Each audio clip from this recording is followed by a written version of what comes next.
Hey Janelle. Okay, so here is your presentation on evolution. It should just help us shorten that process of taking notes and all of that. So it's just going to help you get it faster. Okay, so we got into evolution, and I'm sure you've heard of it before. Evolution, all that it means is slow, gradual change over time. A lot of people think initially it's like, oh, I came from an ape, and it's like, no, that's not what the word evolution means. To evolve is literally just to change slowly over time. And it's really hard for most people to argue with slow change over time because humans witness change all the time. But evolution takes about 10 generations before you can actually see physical evolution. So a lot of people think, well, I grew in my lifetime. And I'm like, no, that's not evolution, that's just growth. So in order for a species to evolve, it takes about 10 generations. Okay, so there's geologic evolution, which means the non-living part of the planet, or the abiotic factors. I teach geology, and so I'm pretty good at geologic evolution. So if you ever have any questions, please just email me. There's no stupid question, I promise. Um, so that's more of the changing of Earth over time, just the changing of different things that are not alive, rocks, water bodies, things like that. Um, the Earth has changed a lot over time, so if you ever need to know, just ask. Biological evolution is the one you and I will be focusing on because we're in biology, and so we mainly like to focus on living things and how they change. The reason we bring in geologic evolution is because non-living things affect living things. We still have to have water and air and space to breathe, and so they affect our evolution as well. So let's go on. Okay, so this is Lamarck. This is the guy I was telling you about.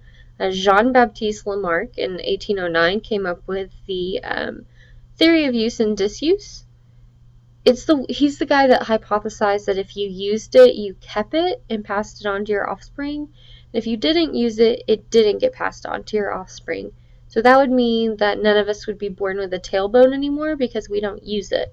Now we know that that's incorrect, but in 1809 that was a pretty decent idea for how things worked. He was the original person who came up with evolution. A lot of the times it's given to Darwin, but Jean-Baptiste Lamarck is the first person to really bring in evolution in a big way and witness change over time. So it turns out he got the change over time correct. He just got the mechanism wrong for how we change over time.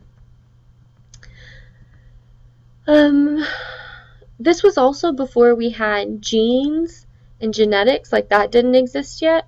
And so as much as we would like to mock Lamarck, we really can't because he was doing the best he could for his time. We didn't understand how things got passed down from parent to offspring yet, and so all of this was ahead of genetics. This is Darwin. Let me click. Okay, so Darwin has an interesting story. He originally goes to medical school because he wants to make his dad proud. And then he gets in there, and they used to do what's called like auditorium surgeries. And so they would have all the medical students sit in an auditorium and witness the surgery. And this was before anesthesia, or pain meds or anything like that. I mean, they had morphine, but we're talking like real surgery with anesthesia.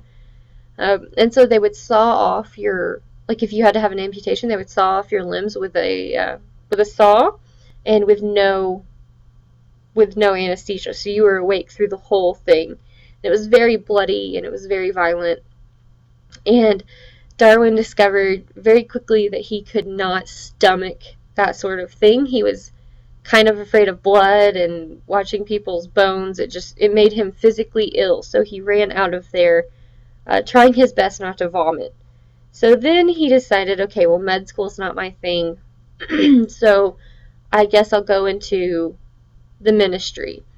So he goes off to be in the ministry, and he starts studying science there. And I mean, he's already been a pretty good student. He knows he likes science, and he's really smart, but he doesn't know what he wants to do with his life. And so at a very young age, I want to say, what was he, 21 to 25-ish, he gets asked to join a ship and go around the world and just collect samples. And so the person who owns the ship, the person who's going to be driving the ship essentially, wants a person who can have intelligent conversation while they're on their long voyage. And so he picks Darwin up to take with him. He stays gone for 5 years, which is a very long time on a boat, and he goes all over the world. And eventually, later in his life, he wrote this book called On the Origin of Species, which is the most famous evolutionary biology text ever, and definitely one of the, if not the most famous scientific text ever, at least for biological sciences. Here's a map of his different travels that he went to. So it starts up here in Britain, and then we kind of go to the Isles and head down to South America. And if you look over here to the right, this is a blown up version of all of their little pit stops on the way. And they were very lucky because they stumbled across the Galapagos Islands, which they're not that big, and they're alone in the middle of the ocean. So they got very lucky to stop there. And so the Galapagos, as you know, has organisms and animals that don't exist anywhere else on the planet. And so he was able to take lots of samples and write down lots of observations that he got during his travels. Okay, so Darwin came up with the theory of natural selection. Even though Darwin is considered the father of evolution, we know that that was really Lamarck. So Darwin's big thing is natural selection. And he figured out that nature selects certain traits for survival. So overproduction is one. Organisms typically have more babies than can survive. And so when you have more babies, you have a greater chance that one of them will live. And so humans were not very good at that because we only have one baby at a time. And so our likelihood for survival is low as far as an animal is concerned. But mice, bunnies, things like that have a lot of babies at once, they actually have a really good chance of survival because there's so many. Competition, everything competes for food, space, and mates. That's self-explanatory. You're competing for food. The strongest wins, or the one who's better adapted for that food source wins and survives and gets to mate. Variation and adaptation. Variation just means that you have lots of different types in your one species. So for instance, if you look at the hummingbird picture over here, they have many different colors of hummingbirds. It's not just one color. You've seen tons.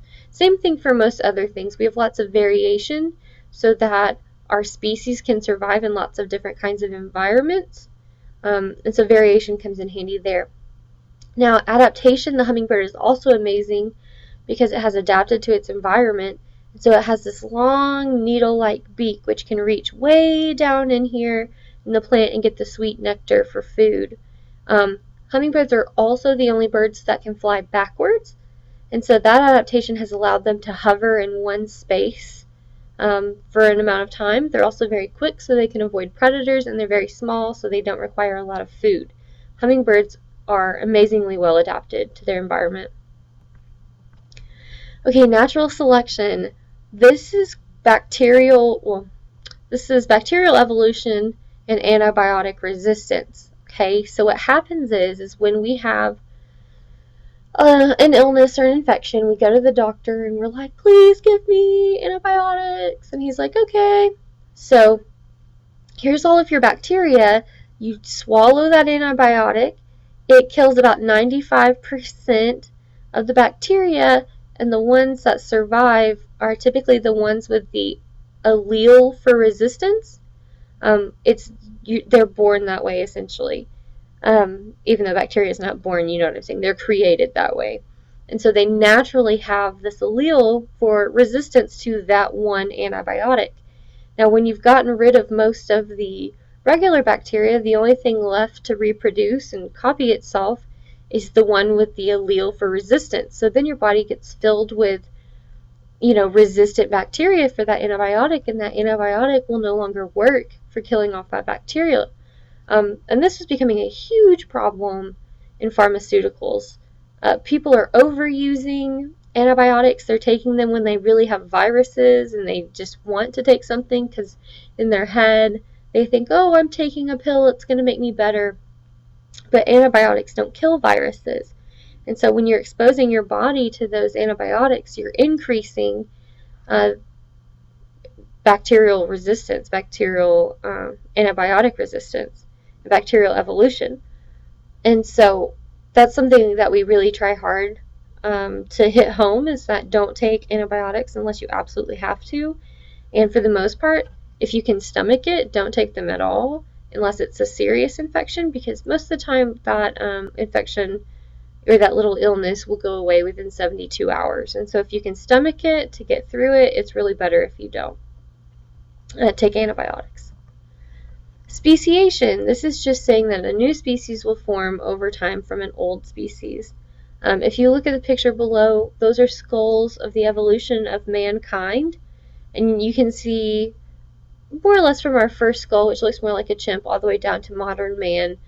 We've changed a lot, and I urge you to pause it here so that you can honestly take a good look at the skeletons or the skulls and just see the differences, like in the teeth and the eyes and the forehead and the brain cavity.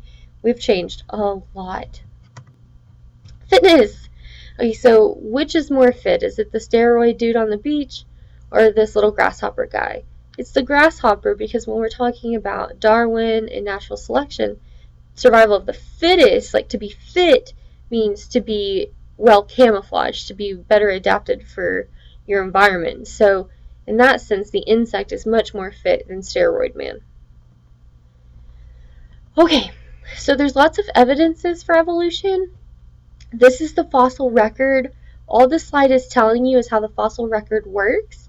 The fossil record is just like a giant timeline of fossils that helps us date back. So we use two dating methods. We use relative dating and radioactive dating.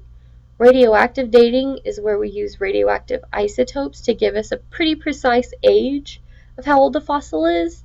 So that takes a lot of lab equipment, and it's really expensive. And it's obviously hard to get your hands on radioactive isotopes, so it's not something you can carry in your pocket through an airport to take to the site. So those are things that the fossil has to be brought back to the lab to do. Now, relative dating, we use index fossils.